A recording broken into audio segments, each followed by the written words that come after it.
C'est une des plus grandes civilisations que le monde ait connues.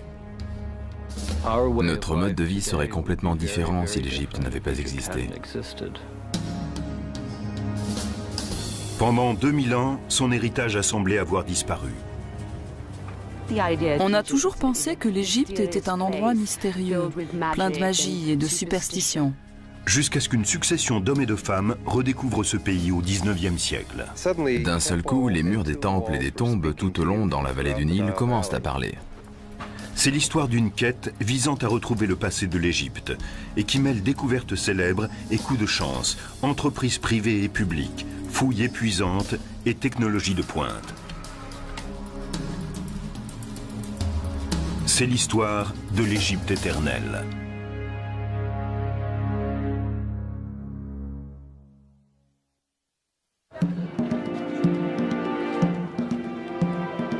Le musée égyptien du Caire abrite quelques-uns des plus grands trésors de l'Antiquité. C'est un endroit fascinant à visiter. Ici, les autorités égyptiennes et des spécialistes de l'informatique ont uni leurs forces pour découvrir les secrets d'une civilisation. Dans le cadre d'un projet ambitieux appelé l'Éternelle Égypte, des milliers d'objets comme cette statue de scribe assis ont été numérisés et entrés dans une immense base de données accessible à tous via Internet.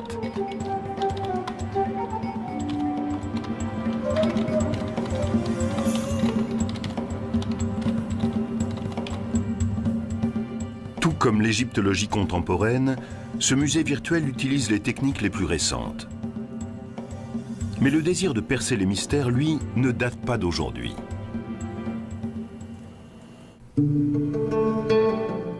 On peut déjà le voir à l'œuvre en 1798, lorsqu'un petit groupe de savants et d'ingénieurs suivent Napoléon dans sa campagne d'Égypte.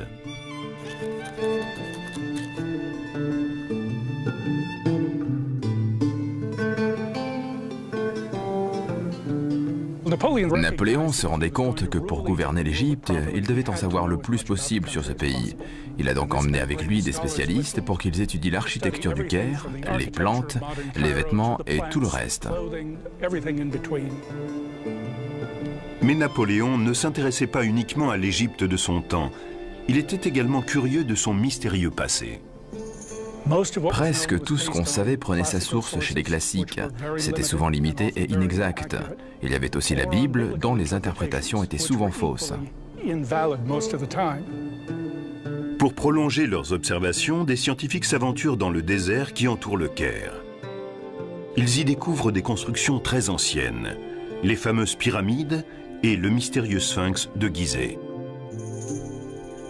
Mais un homme va oser s'aventurer plus loin. C'est le baron Dominique Vivant Denon, ancien diplomate et dessinateur accompli.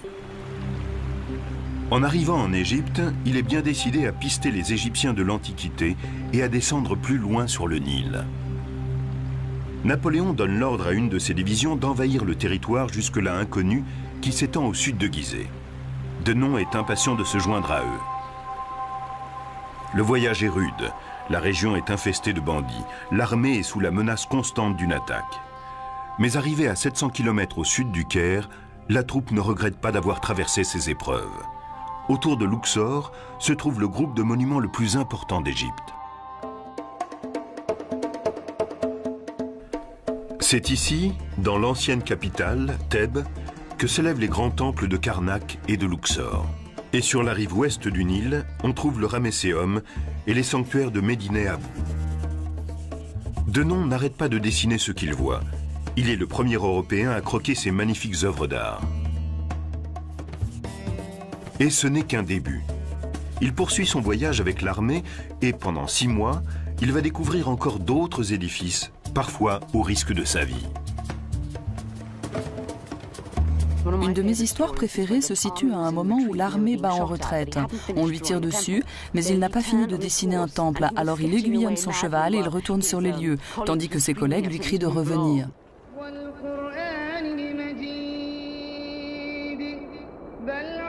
En juin 1799, Denon regagne le Caire, où une terrible surprise l'attend.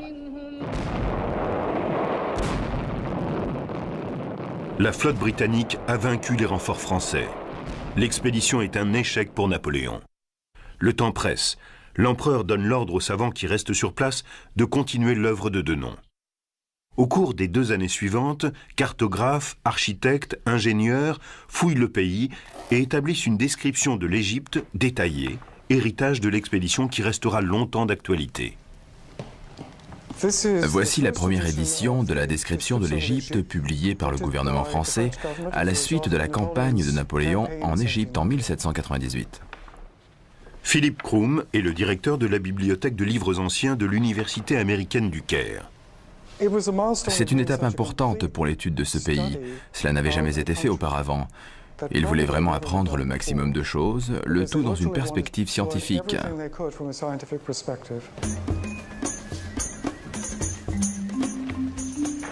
La moitié des descriptions contenues dans ces 23 volumes montrent à quelle tâche originale se sont attelés ces savants. Établir un état des lieux du pays tel qu'il était il y a 2000 ans. L'autre moitié consiste en la première observation systématique de l'héritage antique de ce pays. On y trouve les croquis d'architecture détaillés de centaines de monuments. Thèbes et Luxor. Et conservés pendant des milliers d'années grâce au climat sec du pays, des rouleaux de papyrus, des animaux momifiés et les dépouilles de certains personnages. Nous avons ici la tête d'une momie découverte à Thèbes. Quand ce travail de titan est publié en Europe en 1809, il fait sensation. Son ampleur, la taille de l'entreprise indiquait que l'Égypte était plus riche en sites archéologiques que n'importe quelle autre région du monde. On tenait la preuve irréfutable que ce monde était beaucoup plus vieux et mystérieux qu'on le pensait jusque-là. On savait que derrière la grandeur de Rome, il y avait la grandeur de la Grèce. Et soudain, il apparaissait clairement que derrière la Grèce, il y avait l'Égypte. Mais l'ouvrage « Description de l'Égypte » a ses limites. Il y a 200 ans, l'archéologie en était à ses débuts. Personne n'était capable de lire les hiéroglyphes, cette écriture de l'Égypte ancienne. Les savants de Napoléon rassemblent des documents sur leurs étonnantes découvertes, mais ils ignorent tout des idées, des croyances et de l'histoire des gens qui ont créé ces merveilles. Heureusement, une stèle déterrée au fort de Rosette, sur la côte méditerranéenne de l'Égypte, va bientôt tout changer. Découverte par l'armée française en 1799, la pierre de Rosette porte des inscriptions en 3 langues différentes. Il y a des hiéroglyphes égyptiens, du démotique, une forme d'écriture utilisée au cours du second siècle avant Jésus-Christ, et du grec. Les 3 sections reproduisant le même texte, les spécialistes se rendent compte qu'ils tiennent peut-être là la clé du passé de l'Égypte ancienne. Mais ce n'est pas si simple. Il est clair dans la section grecque que les inscriptions font l'éloge du pharaon Ptolémée V. Mais malgré leurs efforts, les érudits n'arrivent pas à relier les différentes langues entre elles. On a dû d'abord dépasser l'idée que les hiéroglyphes égyptiens seraient des idéogrammes, chaque signe représentant une idée. Un des premiers Européens à percer une partie de l'énigme est un savant britannique du nom de Thomas Young. 16 ans après la découverte de la fameuse pierre, Young comprend que le nom de Ptolémée, lisible dans la partie grecque, correspond à un groupe de hiéroglyphes entourés d'un ovale, ce qu'on appelle un cartouche. Il lui paraît soudain évident que ces hiéroglyphes reproduisent phonétiquement le nom de Ptolémée. Mais ce n'est qu'une partie de la solution. La découverte capitale va se produire à Paris 7 ans plus tard, grâce à un linguiste français, Jean-François Champollion. Comme Young, Champollion pense que les hiéroglyphes sont un ancien alphabet, mais le 14 septembre 1822, il fait un pas décisif. Champollion a compris que les hiéroglyphes étaient utilisés de façon différente.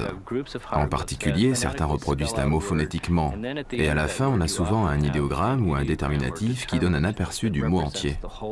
Certains signes représentent un son, mais donnent aussi une idée de ce qu'ils désignent. Par exemple, des jambes vont donner l'idée de mouvement. Si elles vont vers l'arrière, cela veut dire qu'on marche à reculons. Champollion veut partager sa découverte avec son frère et se précipite dans sa librairie toute proche. Il lance son travail sur le bureau de son frère. Ça y est, j'ai trouvé. Et s'évanouit aussitôt. Quand il revient à lui 4 jours plus tard, il commence à élaborer un dictionnaire et une grammaire d'égyptien ancien. Après 2000 ans de silence, les Égyptiens de l'Antiquité parlent de nouveau avec leurs propres mots. Les images engendrent des sons, les mots véhiculent des idées et tout un monde s'ouvre à nous. C'est le résultat de cette découverte stupéfiante. Tout est en place pour permettre les grandes découvertes de l'égyptologie.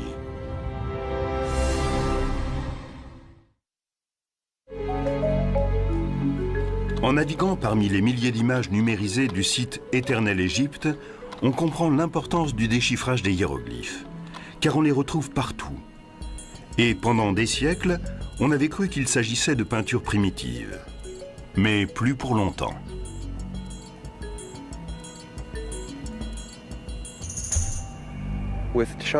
Champollion parvient à déchiffrer les hiéroglyphes et d'un seul coup, les murs des temples et des tombes tout au long dans la vallée du Nil commencent à parler. Il fallait donc aller collecter toutes ces inscriptions. Parmi les hommes qui entreprennent ce voyage, on trouve un jeune savant anglais, John Gardner Wilkinson. Profitant de la paix relative qui suit le départ de l'armée française, Wilkinson visite les sites les plus fascinants de l'Égypte antique. Comme les érudits de Napoléon 20 ans plus tôt, il recopie à la main des milliers d'inscriptions. Mais alors que ceux-ci devaient se contenter de reproduire les hiéroglyphes, il peut les lire. On découvrait ce qui intéressait les Égyptiens, quelles étaient leurs préoccupations. On s'est aperçu tout à coup que leur vérité était très proche de la nôtre. Wilkinson fait part de ses découvertes dans un ouvrage qu'il publie à son retour. À l'aide de détails frappants, il tente pour la première fois de reconstruire la vie quotidienne des anciens Égyptiens, leur organisation sociale, leurs croyances religieuses et leur histoire politique. On compte 3 grands royaumes, l'Ancien, le Moyen et le Nouveau. Mais les épigraphes comme Wilkinson ne sont pas les seuls Européens à sillonner le pays.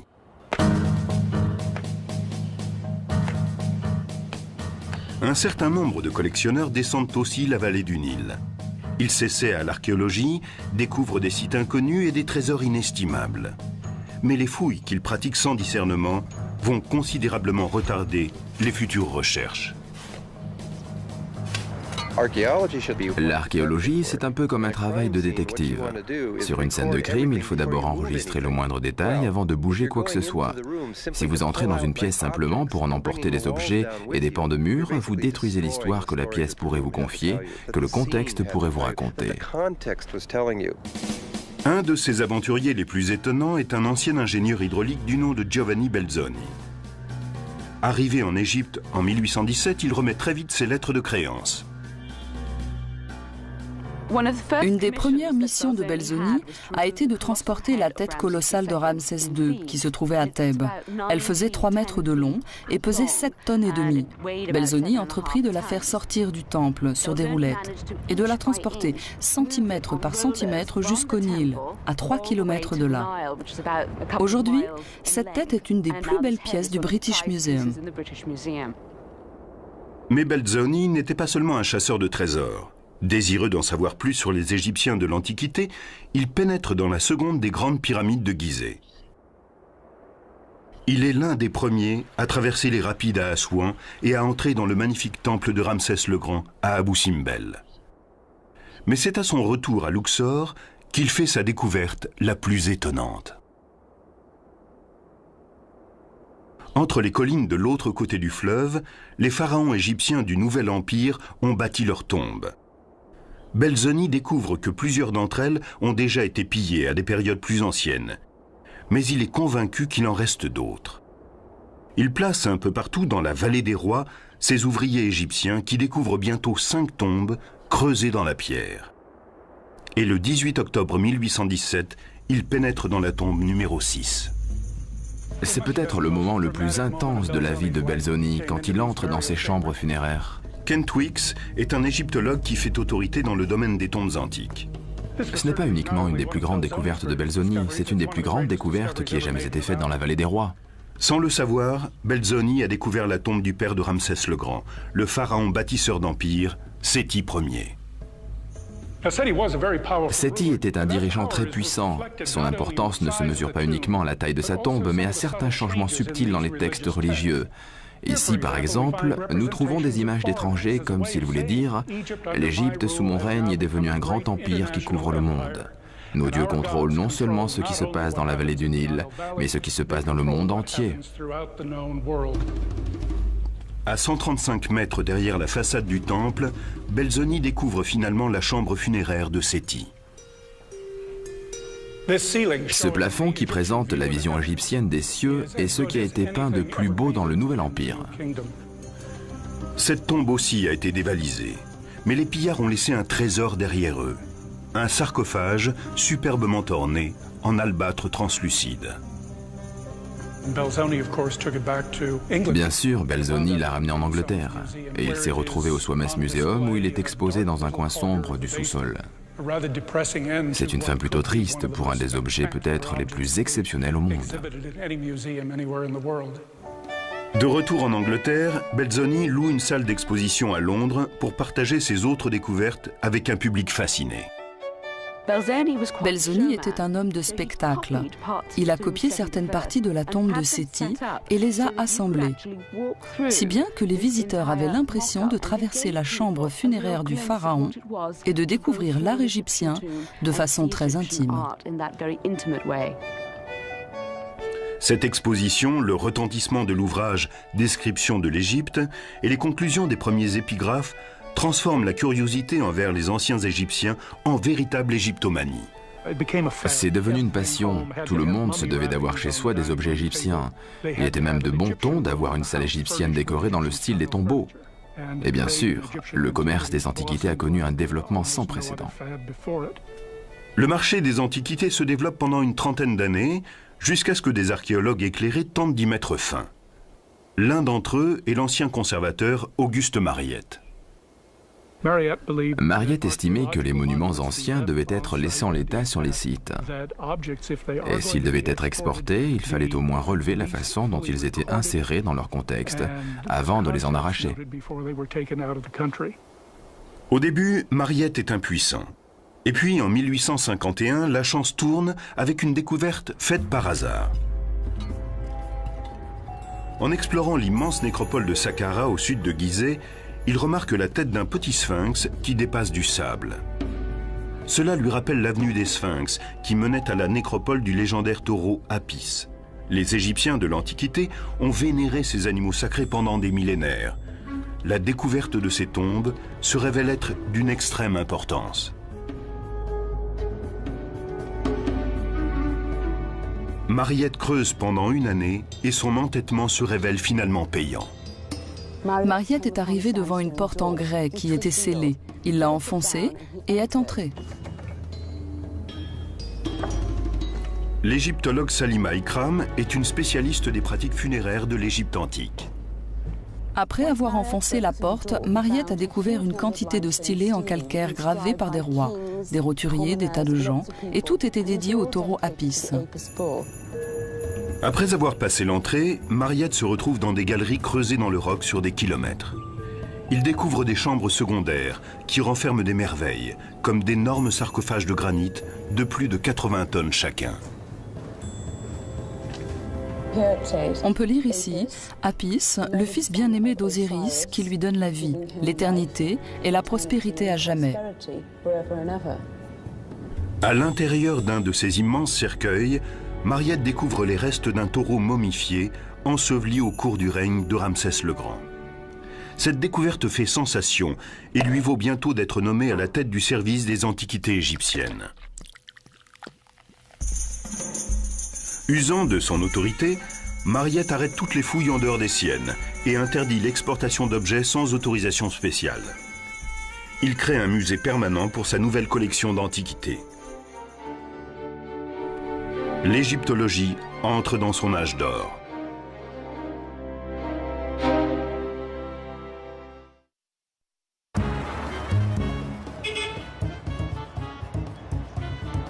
Situé au cœur même du Caire, le musée égyptien attire aujourd'hui plus de 6 millions de visiteurs par an. Un guide numérique permet aux visiteurs de consulter l'immense base de données sur l'Égypte éternelle, tout en admirant de nombreux objets d'une grande beauté. Cette façon de les regarder non comme des œuvres d'art, mais comme le témoignage d'une civilisation antique, a débuté à la fin du XIXe siècle grâce à la grande romancière anglaise Amelia Edwards.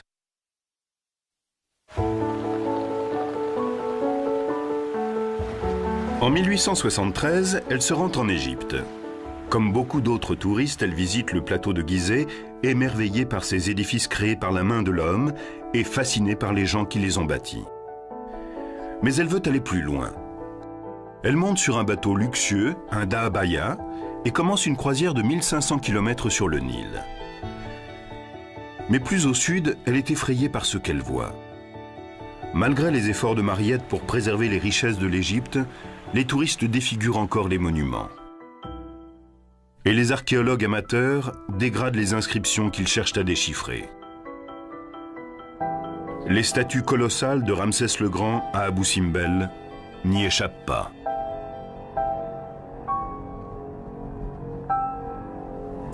Quelqu'un a fait un moulage en plâtre du visage de Ramsès et a laissé des traces blanches de plâtre derrière lui.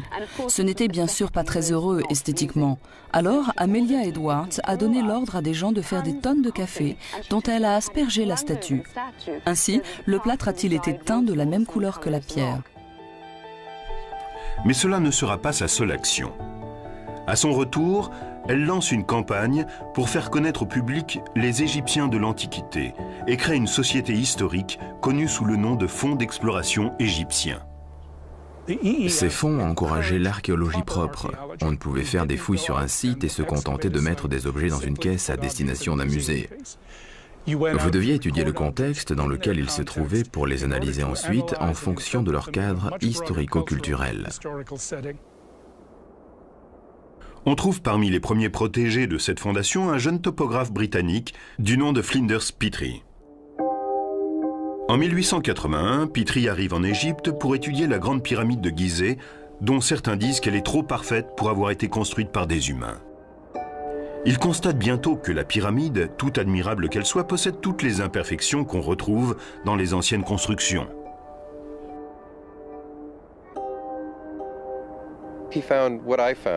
Il a vu ce que j'ai découvert, moi aussi, quand je suis arrivé à Gizeh, avec mes idées New Age.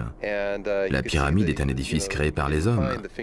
Il n'a pas pu trouver d'empreintes digitales divines, mais humaines, ainsi que les traces de leurs outils et de leur déjection.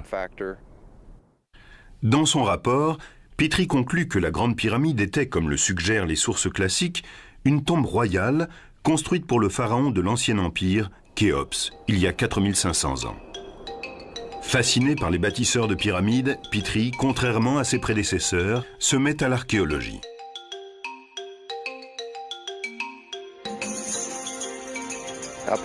Jusque-là, les égyptologues s'étaient concentrés sur les inscriptions qu'ils trouvaient sur les temples et les pyramides. Mais de même qu'on ne peut pas comprendre la société américaine en se contentant d'aller à Washington et d'en décrire les monuments, Petrie s'était rendu compte qu'on ne comprend pas une civilisation sans en connaître la vie quotidienne. Pour déchiffrer ce quotidien, Petrie étudie tout ce qu'il ramène de ses fouilles, que ce soit un fragment de poterie ou un trésor inestimable. Le plus important dans le travail de Petrie, c'est qu'il insiste en permanence sur le contexte archéologique. Ce n'est pas tant ce qu'on trouve qui est important, que l'endroit où on le trouve et tout ce qu'il y a autour. À travers son approche révolutionnaire, Petrie développe une technique de datation très sophistiquée qui va lui permettre de faire des découvertes remarquables au cours des 40 années suivantes. À Thèbes, il déterre une stèle dont l'inscription fait référence pour la première fois à la tribu d'Israël. Au nord de Luxor, à Nagada, il trouve des milliers d'anciennes tombes, dernières demeures des tout premiers habitants de la vallée du Nil. Cela lui permet d'éclairer 10 siècles d'une histoire jusque-là totalement inconnue, celle de la période qui précède la première dynastie des souverains d'Égypte. Et il n'est pas le seul. Un nombre grandissant d'égyptologues travaillent à présent dans la vallée du Nil, et eux aussi font des découvertes essentielles.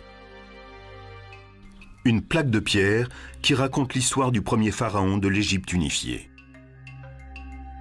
Des tablettes d'argile qui se révèlent être des lettres diplomatiques datant d'il y a 3000 ans. Et la seule statue connue de Khéops, le pharaon de l'Ancien Empire pour qui a été construite la Grande Pyramide. Une des découvertes les plus fascinantes est pourtant faite à Luxor par les Égyptiens eux-mêmes. Il s'agit de momies arrachées à leur tombe à la fin du Nouvel Empire et cachées par des prêtres. Parmi elles, celle de quelques personnages royaux majeurs, tels Séti Ier, dont Belzoni s'était emparé du sarcophage, et celle du plus célèbre de tous les pharaons, Ramsès le Grand. Tout à coup, ces rois puissants ne sont plus seulement des noms, ils ont des visages. Mais il reste une tombe royale du Nouvel Empire qui n'a pas encore été découverte et dont on sait qu'elle n'a pas été pillée. Il faut se contenter d'imaginer les richesses qu'elle contient jusqu'en novembre 1922, quand Howard Carter effectue une des plus grandes découvertes de l'histoire de l'égyptologie. Carter, qui a débuté sous les ordres de Flinders Petrie, étudie la vallée des rois durant 5 ans avant de faire sa célèbre découverte. Quelques marches taillées dans le roc mènent à un passage encombré de gravats qui se termine par un mur scellé du sceau d'un pharaon du Nouvel Empire, jusque-là peu connu, Toutankhamon. Carter dégage quelques pierres. Il entrevoit une lumière à travers cette ouverture et pénètre à l'intérieur de la chambre.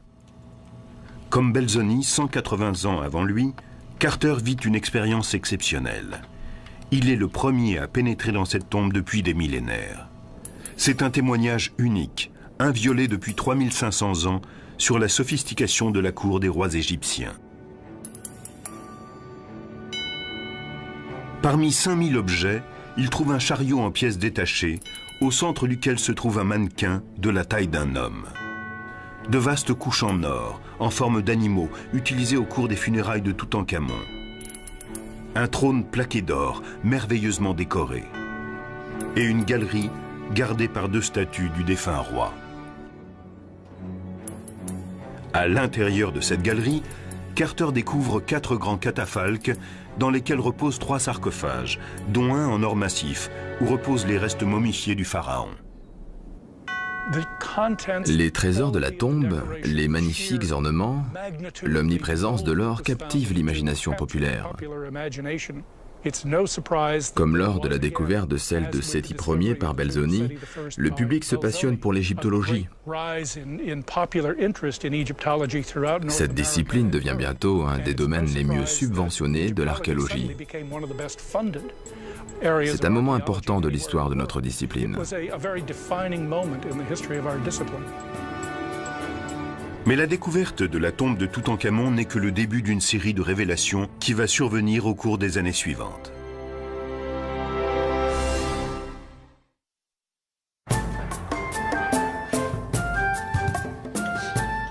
La découverte de la tombe de Toutankhamon inaugure une ère sans précédent dans l'activité archéologique de la vallée du Nil.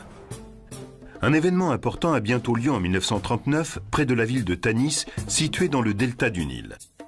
Un archéologue français, Pierre Montet, découvre non pas une, mais 6 tombes royales intactes.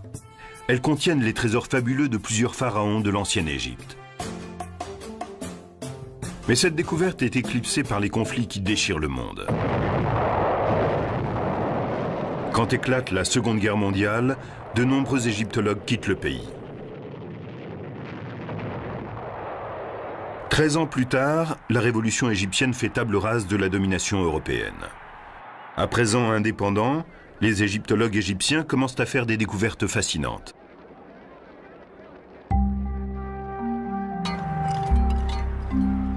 L'une des plus étonnantes a lieu à l'ombre de la Grande Pyramide de Gizeh, quand un inspecteur des antiquités égyptiennes, Kamal el-Malak, retrouve cette barque en bois vieille de 4500 ans qui appartenait au pharaon Khéops.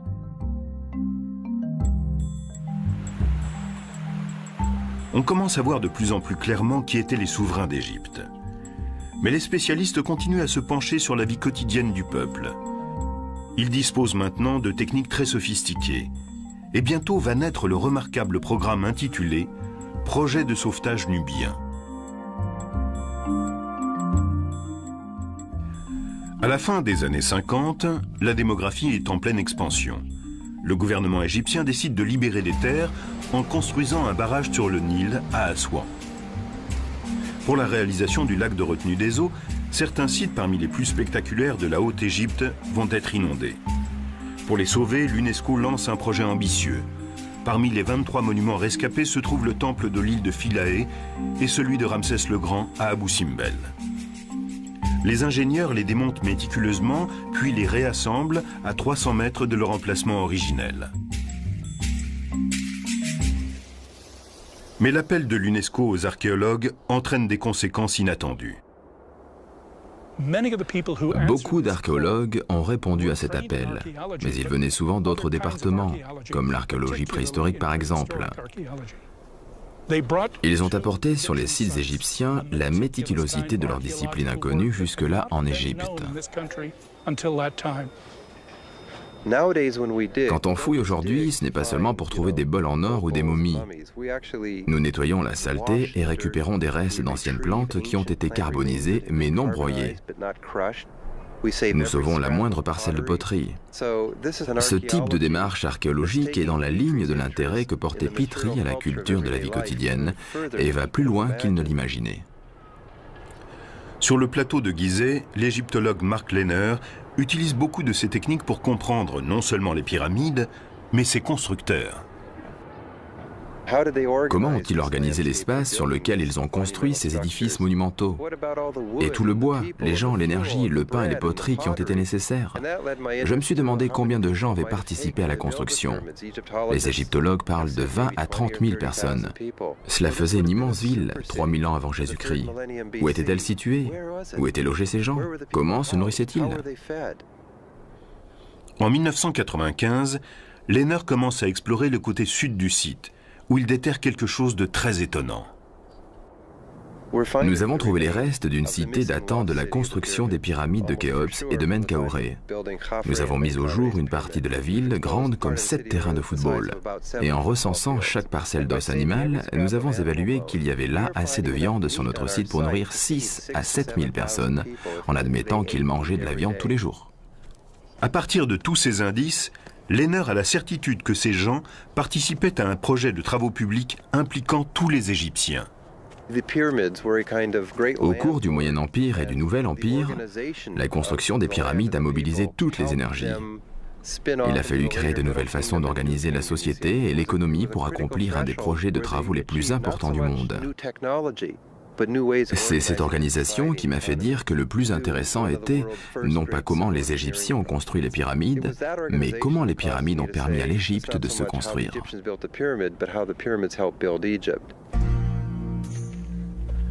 Pendant ce temps, le directeur du service des antiquités, l'Égyptien Zahi Hawass, effectue des fouilles dans un site tout proche. Depuis des années, il soupçonne la présence d'une nécropole de l'Ancien Empire. Les premières fouilles ne mènent à rien. Puis, en 1990, un terrible accident va tout changer. Une Américaine galopait par là quand son cheval a posé la patte dans un trou au-dessus de la première tombe. On m'en a informé, et quand je suis venu, j'ai dit « Ça y est, on tenait les tombes des constructeurs des pyramides. » Après 15 années de fouilles, Zahi Hawass déterre plus de 600 squelettes et pose un visage humain sur ces ouvriers de l'Antiquité. L'étude des squelettes nous a permis d'établir que la taille moyenne d'un Égyptien de l'Antiquité était de 1,60 m à 1,85 m. Les hommes comme les femmes avaient le dos déformé car ils portaient de lourdes charges. Ils mouraient jeunes, vers 30-35 ans. La nécropole contredit l'idée selon laquelle seuls les pharaons étaient enterrés dans des pyramides. Cette tombe nous a fourni de nombreux renseignements. Nous savons que dans l'Ancien Empire, la forme pyramidale était liée au roi et à la reine. Mais nous avons découvert qu'ici, la pyramide était destinée à tous. Voici l'une d'entre elles. Les gens étaient ensevelis sous la pyramide, comme dans une pyramide royale. Si on compare avec la pyramide de Khéops, on voit que celle du roi est en grès et celle des ouvriers en briques de terre. Le plateau de Gizeh n'est pas seul à nous livrer ses secrets. Dans le delta du Nil, à Tel el-Daba, l'archéologue australien Manfred Bitak découvre des fragments d'immenses peintures murales identiques à celles des Minoens de Crète, ce qui tendrait à montrer que les cultures de l'Antiquité avaient plus de contacts qu'on ne le croyait jusqu'alors. Sur la côte méditerranéenne égyptienne, une équipe d'archéologues sous-marins français a exploré l'ancienne cité d'Alexandrie et dégagé 26 sphinx de ce qui pourrait être les restes du fameux phare d'Alexandrie. Mais même la vallée des rois offre aujourd'hui encore des surprises. À la fin des années 80, Kent Weeks travaille à l'établissement d'une carte archéologique détaillée de la vallée quand il se dit qu'il doit manquer une tombe. Nous avons redécouvert la KV5 en 1989. L'escalier que j'ai descendu était obstrué par 4 mètres de gravats. À l'intérieur de la galerie, Weeks trouve une inscription mystérieuse. Il s'agissait en fait du nom et des titres du fils aîné de Ramsès II, un jeune homme du nom de Hirkopchef. Et sur les murs, encore des noms et des titres. Ici, celui d'un autre fils de Ramsès, appelé lui aussi Ramsès, et que nous avons renommé Ramsès Junior. On savait que Ramsès le Grand avait eu plus de 9 fils, et il semble que ce soit leur tombe. À l'intérieur, Weeks trouve une grande salle soutenue par des piliers et donnant sur une galerie. Nous avons déblayé une partie de la grande salle et nous nous sommes retrouvés dans une galerie qui s'enfonçait dans la montagne sur plusieurs dizaines de mètres. Nous étions dans la plus grande tombe de la vallée des rois. La redécouverte de la KV5 fait la une des journaux du monde entier. Il semble que ce soit la dernière grande découverte en Haute-Égypte pour quelque temps. Aujourd'hui, les préoccupations vont vers une nouvelle menace.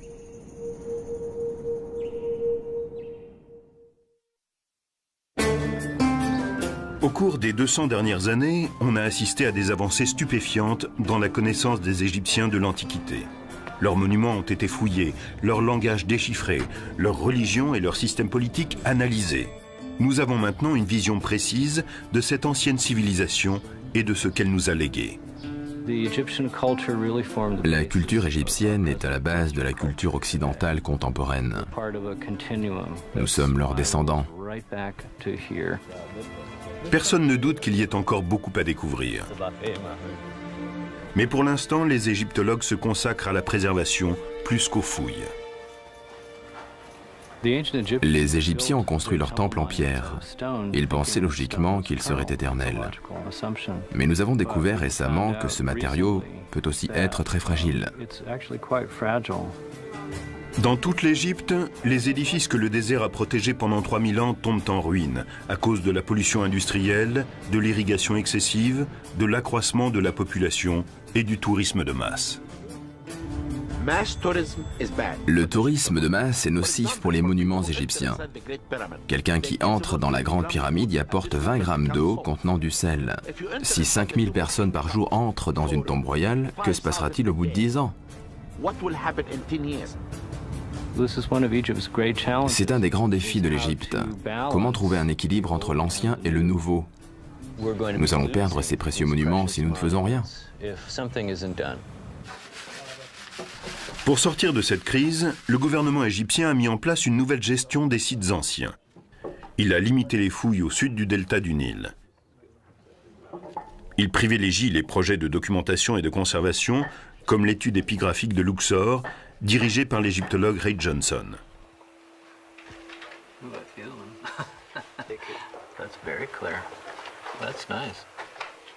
Ici, à Médine Abou, dans un petit temple dédié au culte d'Amon, Johnson et son équipe recopient méticuleusement toutes les inscriptions de ce tombeau vieux de 3000 ans.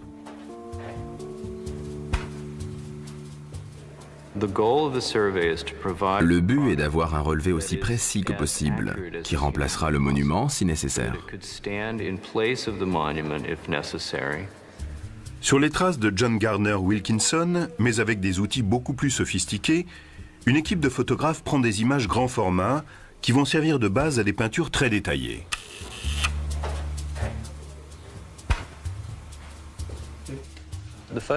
Le photographe ne montre pas tout. Les détails invisibles sont rajoutés par la suite. À la Chicago House de Luxor, les dessins en crayon sont ancrés avant d'être immergés dans des bains d'iodine qui dissolvent la photo mais laissent le tracé de l'encre.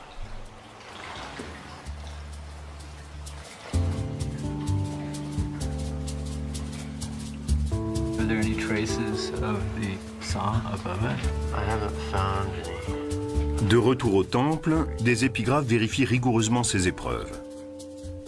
Et quand Johnson est totalement certain de leur exactitude, elles sont envoyées à Chicago pour être publiées. Il faut 30 ans pour copier l'ensemble d'un temple, mais le résultat est remarquable. Ils ont préservé les informations gravées dans les murs pour l'éternité. C'est conservé pour la nuit des temps. C'est aussi le besoin urgent de tout recenser qui anime le Centre de documentation de l'héritage culturel et naturel, ou CULTNAT, créé par le gouvernement égyptien. Nous essayons de préserver notre histoire grâce à la technologie et de rassembler un maximum de documents pour l'avenir. En 2001, le CULTNAT, en partenariat avec IBM, a créé le projet Éternel Égypte. En 3 ans, les membres de l'équipe ont numérisé des milliers d'objets venus de tous les musées d'Égypte. Et ils ont établi des connexions entre eux. Il n'y a pas d'éléments sans intérêt dans la culture égyptienne. Ils sont reliés les uns aux autres.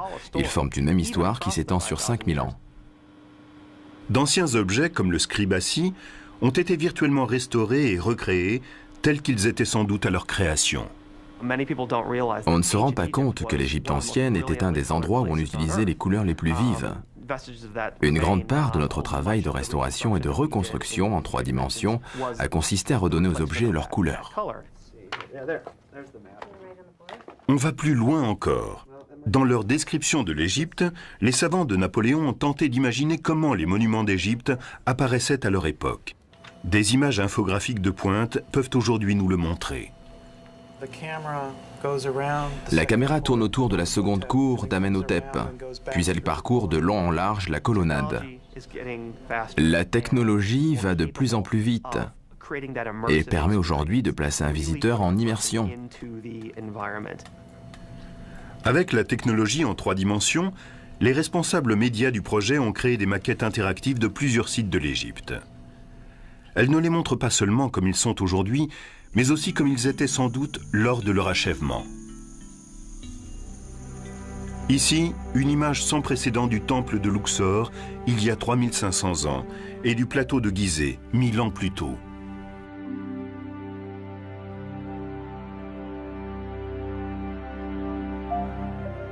Mais le cœur du projet, c'est le résultat des recherches de ces 2 derniers siècles.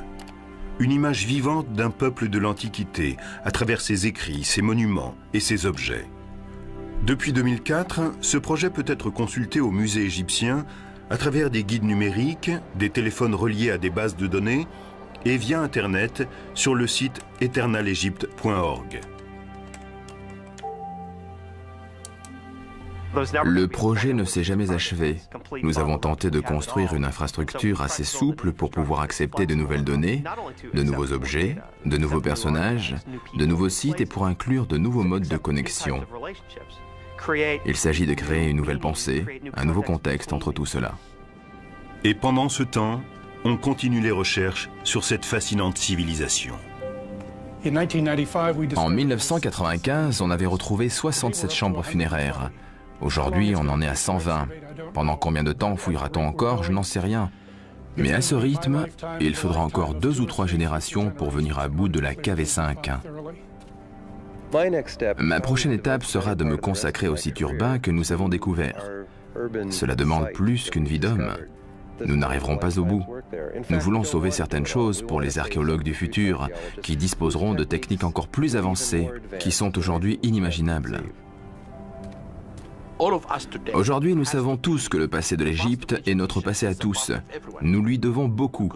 Nous devons aux Égyptiens leur savoir, leurs idées, leur philosophie, leur compréhension de la vie. C'est notre héritage.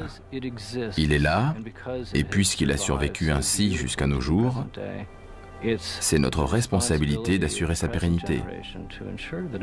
Oui, c'est notre responsabilité.